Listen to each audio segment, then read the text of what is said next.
আসসালামু আলাইকুম বন্ধুরা, আজকের ভিডিওতে আমি খুবই গুরুত্বপূর্ণ একটি ওষুধ নিয়ে আলোচনা করব। আজকের ভিডিওতে আমি যে ওষুধটি নিয়ে আলোচনা করব, ওষুধটির নাম হচ্ছে লাইসিবিন। এটি স্কয়ার ফার্মাসিউটিক্যালের মাল্টিভিটামিন সমৃদ্ধ একটি ঔষধ। তো বন্ধুরা, প্রতিনিয়ত এই চ্যানেলের মধ্যে আমি মানব জীবনে ব্যবহৃত গুরুত্বপূর্ণ ওষুধগুলো নিয়ে আলোচনা করি। ওষুধের কার্যকারিতা, সেবনবিধি, পার্শ্ব প্রতিক্রিয়া নিয়ে আলোচনা করি। আজকের ভিডিওতে লাইসিবিন ওষুধটি সম্পর্কে বিস্তারিত জানাবো, তাই না টেনে পুরো ভিডিওটি দেখুন। এই ওষুধটি কারা খেতে পারবে, কারা খেতে পারবে না, এটি গর্ভকালীন এবং মাতৃদুগ্ধ দানকালে খেতে পারবে কিনা, খাওয়ার নিয়ম কি, পার্শ্ব প্রতিক্রিয়া ও বর্তমান বাজার মূল্য সহ আলোচনা করব।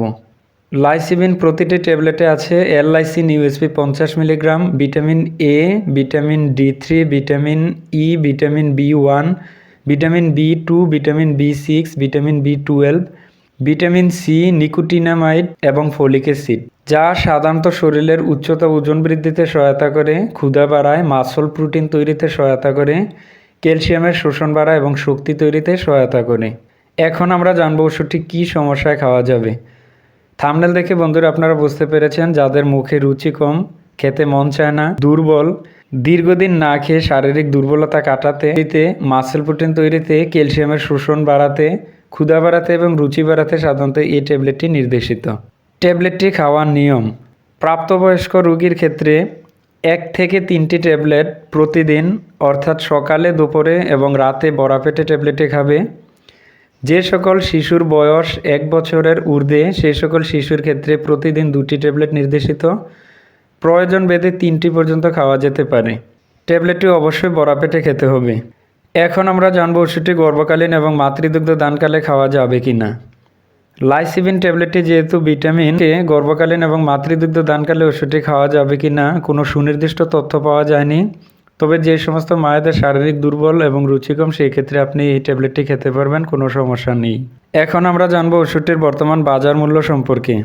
লাইসিবিন 30টি ট্যাবলেটের বর্তমান বাজার মূল্য হচ্ছে 120 টাকা। তো বন্ধুরা, প্রতিটি ওষুধেরই কিছু না কিছু পার্শ্ব প্রতিক্রিয়া থাকে। অতিরিক্ত মাত্রায় লাইসিবিন ট্যাবলেটটি সেবন করলে বমি বা বমি, পরিপাকতন্ত্রের গোলযোগ দেখা দিতে পারে। তো বন্ধুরা, এই ছিল লাইসিবিন ট্যাবলেটটি সম্পর্কে সংক্ষিপ্ত বিবরণ এবং প্রয়োজনীয় ইনফরমেশন।